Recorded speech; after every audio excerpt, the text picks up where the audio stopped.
What's up, heathens? Today we've got another look at my interview with Skepo, or Jenn, as she is known elsewhere. She's known as Skepo here on YouTube. Definitely visit the links down below in the description for her YouTube channel, as well as links to my other social media. Today, Jenn will be going a bit deeper into her Muslim story, about what it was like for her to be married to a Muslim man in another country, specifically about the Quranic verses on beating women, as well as what it was like to be under the thumb of a Sharia law, marriage, what punishments were like under the Sharia law type of marriage, as well as her own take on the moderate Muslims here in the United States. So I hope that you do enjoy. Please don't forget to subscribe if you find these interviews quite interesting. Leave a like if you do indeed like it.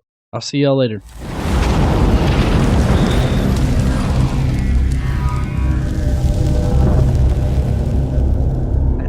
Not that there aren't issues. I kind of got off on a tangent, but if that kind of explains a little bit better them taking it literally, and I absolutely agree. There are parts of the Bible that say yes, kill the gays.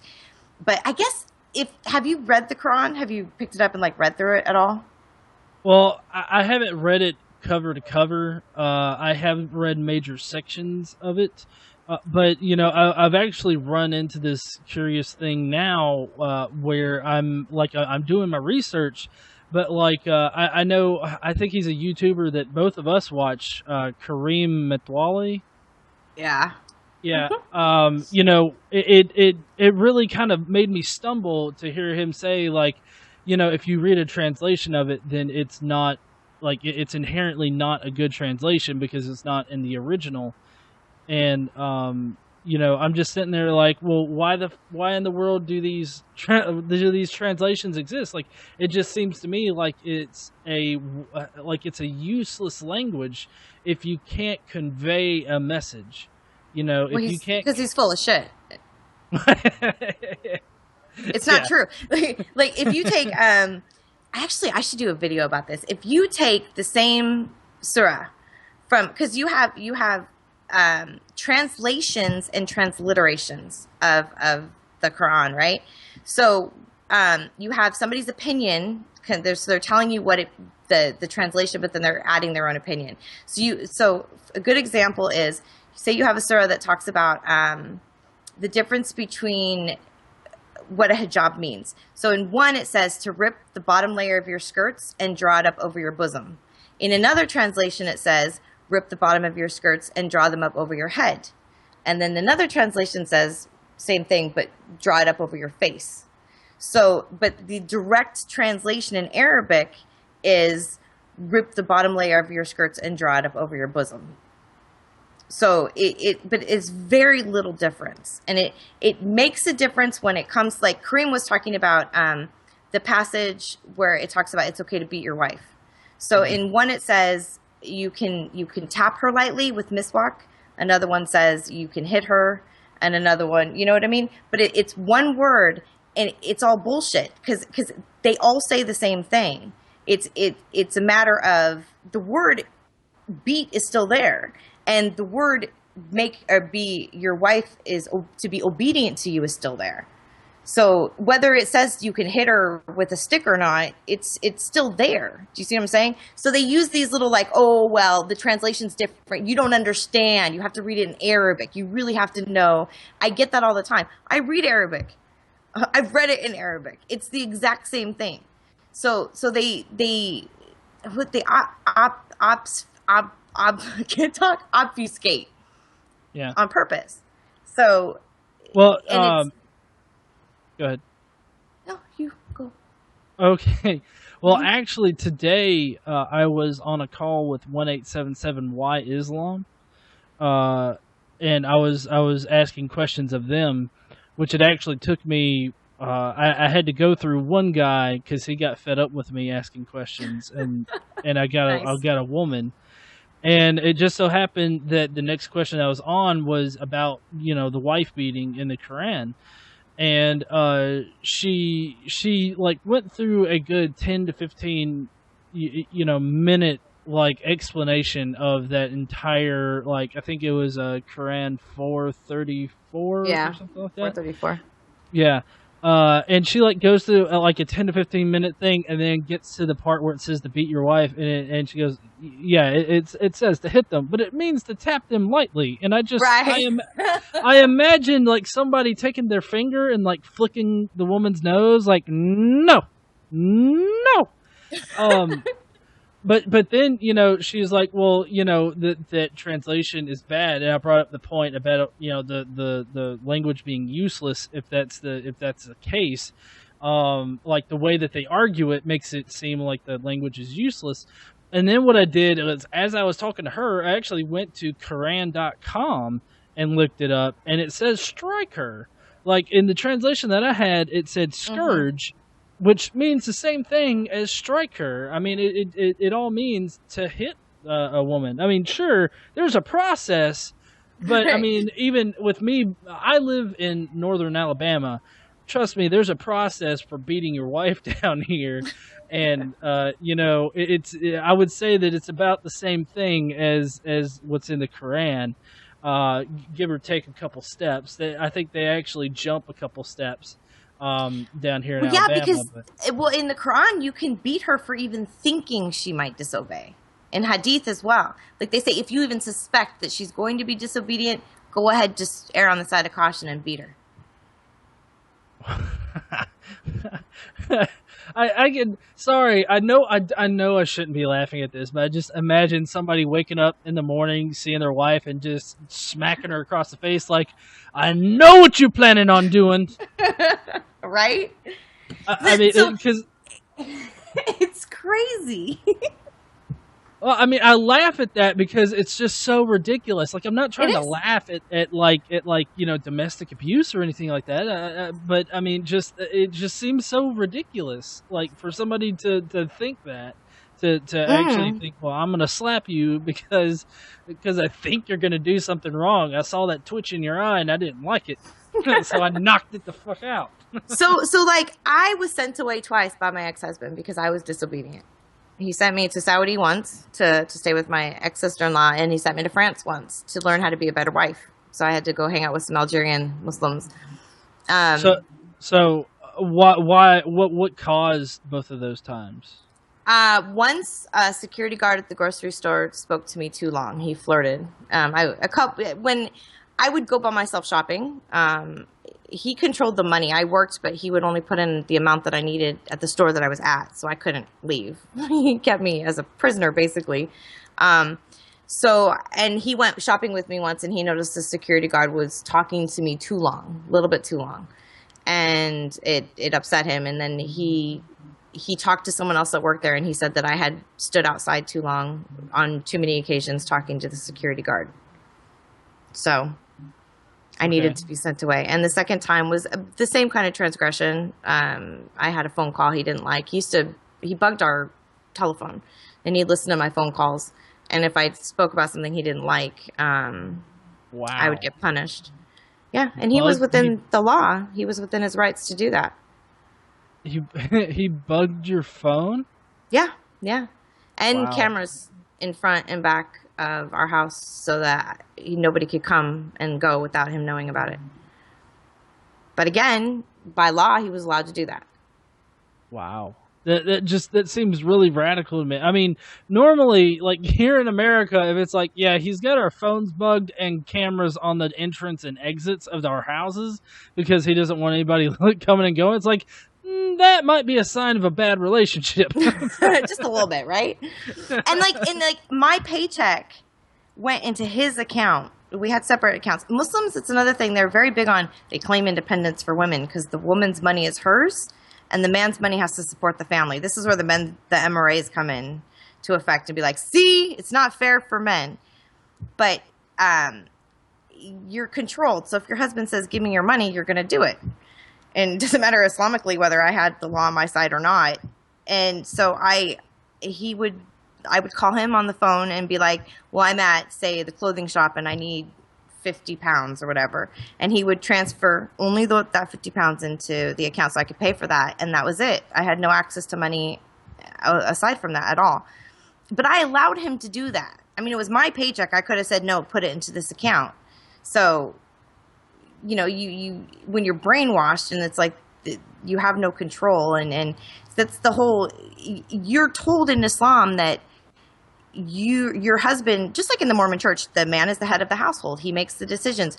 I'm not entirely against someone being in charge, because sometimes the ship may not have a captain and you might be in trouble.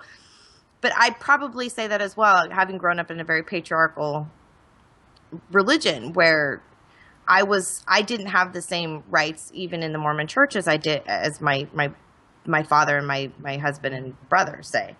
So it's I don't know. I'm off on a tangent again.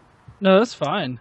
So yeah, getting back to the relationship between you and your now ex-husband. After, you know, you got sent away a couple times, I mean, I know that you said that he kind of snowballed radically. Like, at what point did you, I guess, want to get out? They took my kids. I was grumbling too much and causing too many problems. I was speaking up with his family, the cousins. You had a bunch of girls who were 15 years old brought over from another country to marry cousins. So first cousins marrying first cousins. And these girls were locked up and kept in houses and not allowed to do much. And I was alarmed and disgusted. So I spoke up too much. I opened my mouth too much. So it was hard to control me. And I got home from work and my kids were gone. And we were in the UK at the time, and they had taken them to Pakistan. And I was told I was never going to see them again unless I fell in line and did as I was supposed to. So I went to Pakistan, and I spent 6 months trying to convince him that the marriage was good and intact. I mean, we'd been to Pakistan before, but and then I convinced him to move back to the UK. So we spent several years in the UK before I told him that we were going away to America on holiday, just as a vacation. And I had arranged everything in advance. And when we got here, I told him that we weren't coming back. And that I wanted a divorce. And it was bad.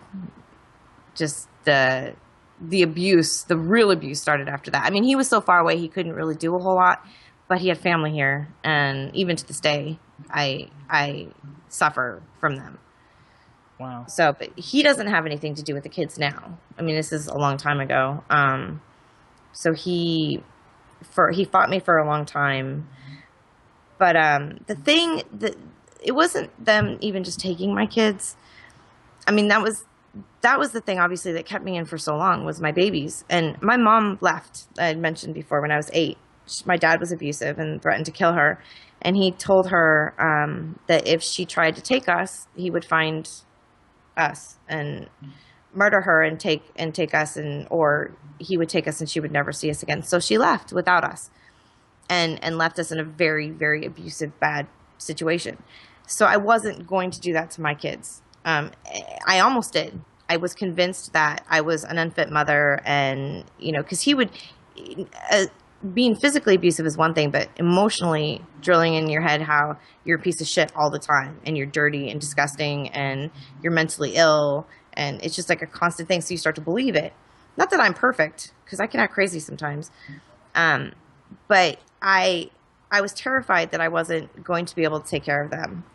And, but my son, boys are raised to not respect women, and it's a different kind of respect. It's a different, yes, they respect women, but it's different. So my son was like 3, and, I told him to clean up. He made a big, huge mess with, he'd taken flour out of a bag and just poured it all over my living room. I was furious. And I told him to clean it up. And he looked up at me and he said, "No, I don't have to. I'm a boy." And his dad shook his head and said, "Yeah, you clean it up. He doesn't have to." And I was just like, I said, no, clean it up. And my son hit me. And I went to discipline him, and my ex said, no, you don't ever touch him. My 3-year-old son. Wow. So I had no rights. Well, you say that there's a different kind of respect. I'm wondering if you can elaborate on that a little bit, like, because what it's sounding like to me is that they're using what's called the ambiguity fallacy whenever they're arguing with people that are bringing up these points against the Islamic culture. So I'm kind of curious if you could elaborate on this respect. Like, because, you said that they respect women, but it's a different kind of respect. Well, women are their property. So you're going to treat women with the respect that you would give your property, something that you're going to take care of, something that you own. Some people don't. They mistreat their property. But for the most part, that's the way you're meant to be. But they hold women up. They say that you're like a pearl, a gem. You're a beautiful thing and soft and to be set apart and held up to a higher standard.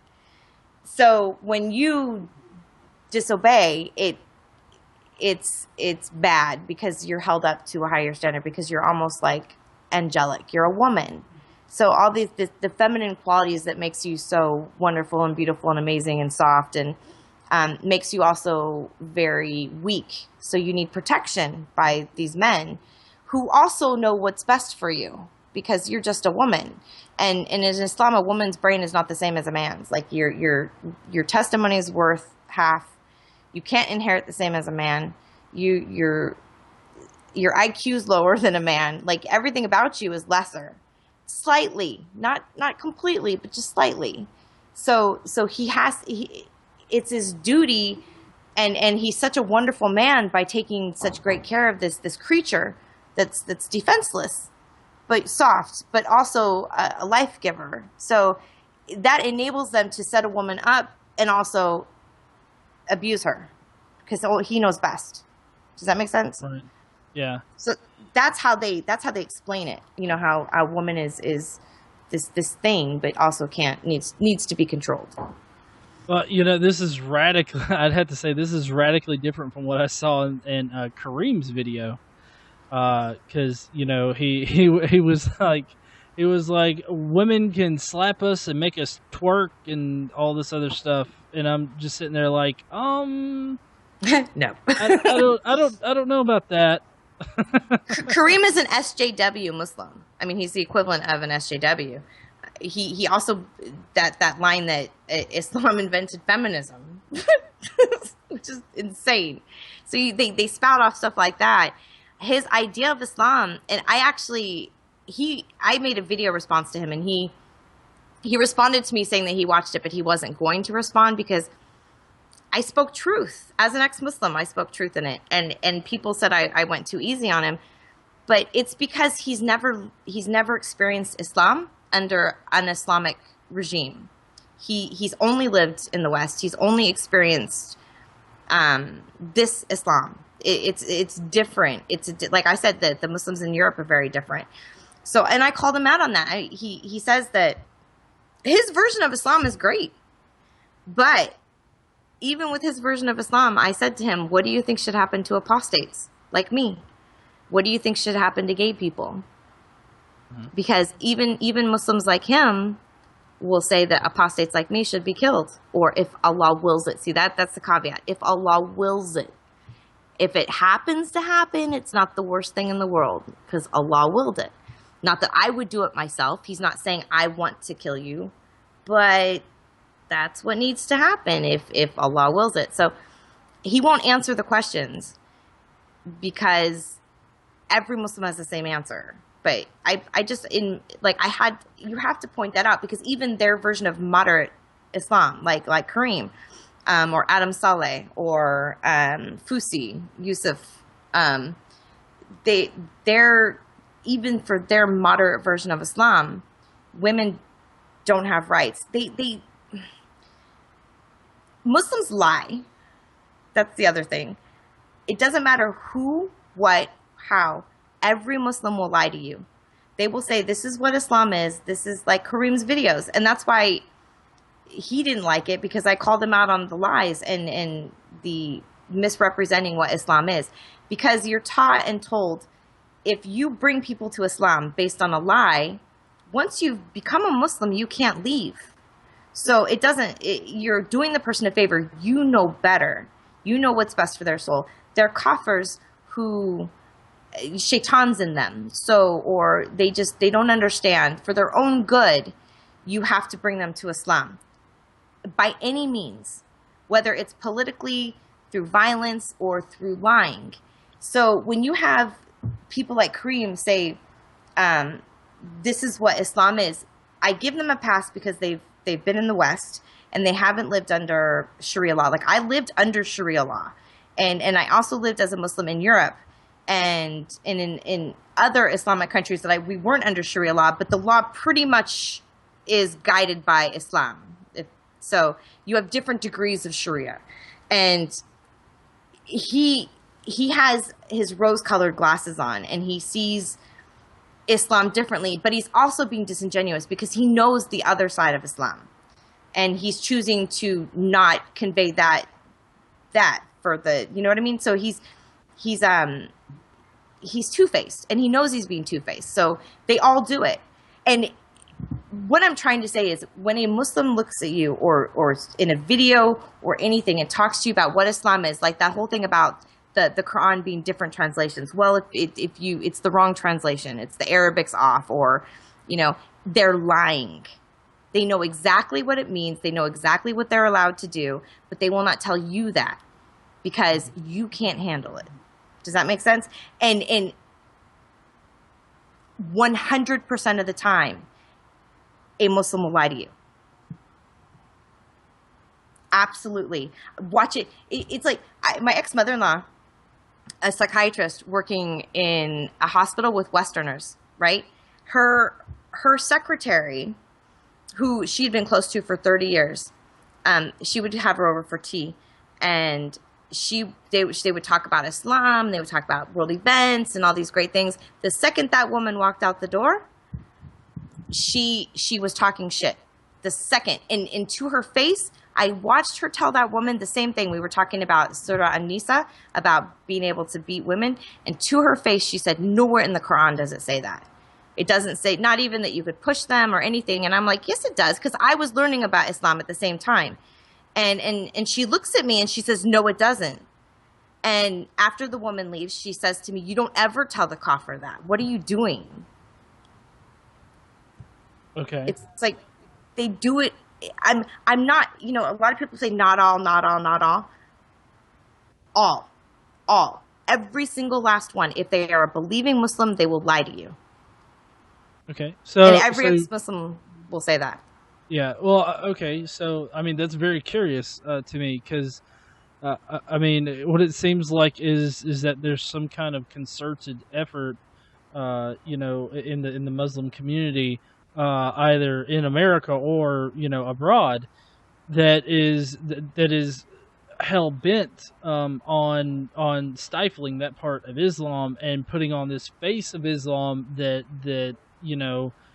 where you don't beat women, but at the same time you actually, I mean, like they acknowledge, yeah, it does say that you can beat women, but to everybody, like it's two-faced, I think is what you had said. So yeah, that's very odd.